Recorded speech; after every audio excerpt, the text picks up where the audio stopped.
안녕하세요. 저는 한양대를 포함하여 4개 학교에 편입에 최종 합격했고 현재 한양대학교에 재학 중인 이윤원입니다.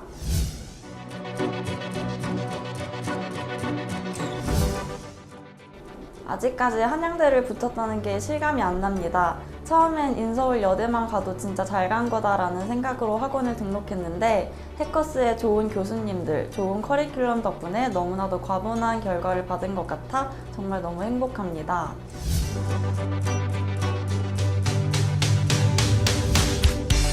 우선 6월까지는 수업이 끝나고 스터디를 하는데 스터디를 통해 팀원들과 문제에 대해 같이 토의하면서 생각의 폭을 넓힐 수 있었습니다.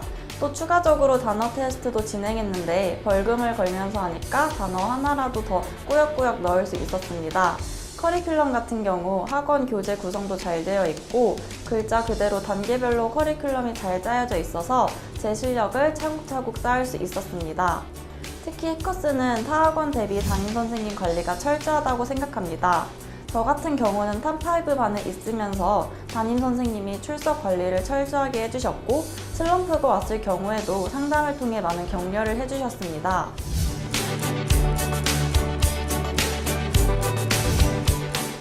저는 인서울 여대를 꿈꿨지만 수능을 망치면서 원하지 않는 대학교로 가게 되었습니다. 그곳에서 놀기에 바쁜 친구들, 그리고 미래에 대한 기회가 상대적으로 적었던 전적대에 불만을 품게 되었고 전적대에서 4년을 보내기엔 제 자신이 너무 아깝다고 생각해서 편입을 결심하게 되었습니다.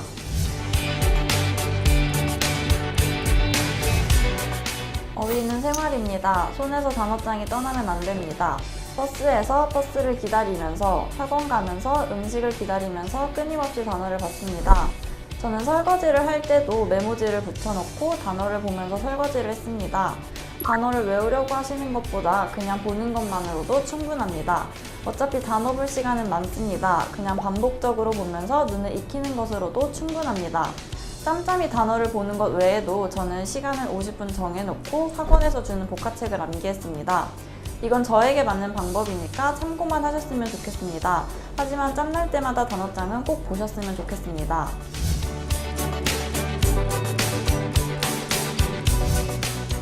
논리는 박동서 선생님이 주시는 자료들로만 공부했습니다. 논리 수업이 있는 날엔 선생님이 적어주신 논리 개념을 노트에 옮겨 적고 틀렸던 문제 위주로 다시 복습했습니다.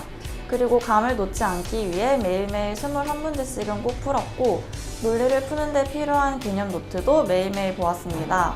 또한 10월 이후로는 여태 풀어둔 문제들 중 틀렸거나 어려웠던 문제 위주로 공부하고 문제와 보기를 다 암기할 만큼 반복적으로 공부해 끊임없이 선생님에게 질문했습니다. 덕분에 실전에선 논리 파트에서 좋은 결과를 얻을 수 있었습니다.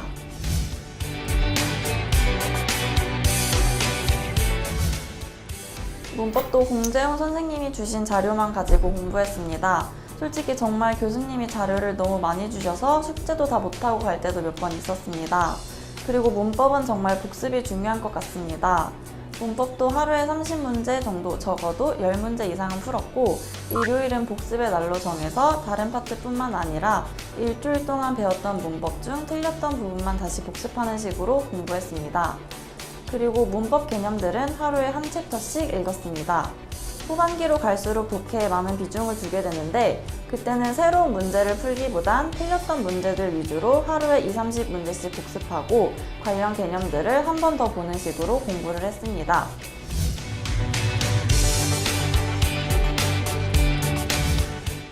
독해도 학원에서 주는 자료들로만 공부를 했습니다. 9, 10월 때는 너무 불안해서 독해 문제집을 사서 푼 적이 있었는데 문제의 질이 좋지 않아 학원 자료에만 집중했습니다. 독해는 정확하게 해석하는 것과 최대한 많이 읽는 것이 중요합니다. 저는 숙제 이외에도 학원에서 나눠주는 시사 자료와 제가 직접 뉴욕타임즈, 가디언즈 홈페이지를 들어가서 닥치는 대로 읽었고 어려운 주제를 다루거나 해석이 잘 안 되는 부분은 모아뒀다가 교수님께 질문했습니다.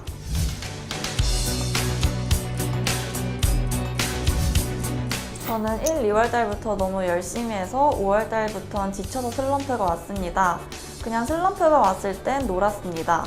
소심하게 1시간 노는 게 아니라 너무 놀아서 그만 놀아야겠다라는 생각이 들 때까지 놀았습니다. 단 친구는 만나지 않았습니다.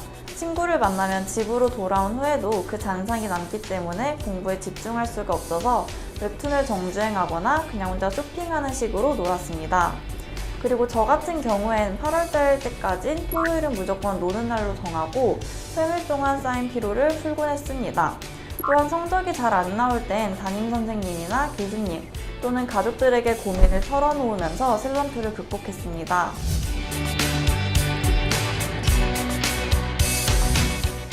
편입준비생 분들에게 하고 싶은 말은 점수엔 무심할 것입니다. 실제로 저는 탑5 반이었지만 100분위가 안정적이진 않았습니다. 90%에서 6%까지 모든 100분위는 다 찍어봤습니다. 저도 너무 불안해서 공부도 손에 안 잡혀서 운 적도 너무 많았고 그냥 내가 감정을 느끼지 못하는 로봇이었으면 좋겠다는 생각을 많이 했습니다. 점수가 안 나와도 좌절하지 말고 공부에 손을 놓지 말고 그냥 꾸준히 하는 길밖에 없습니다. 해커스 편입 파이팅!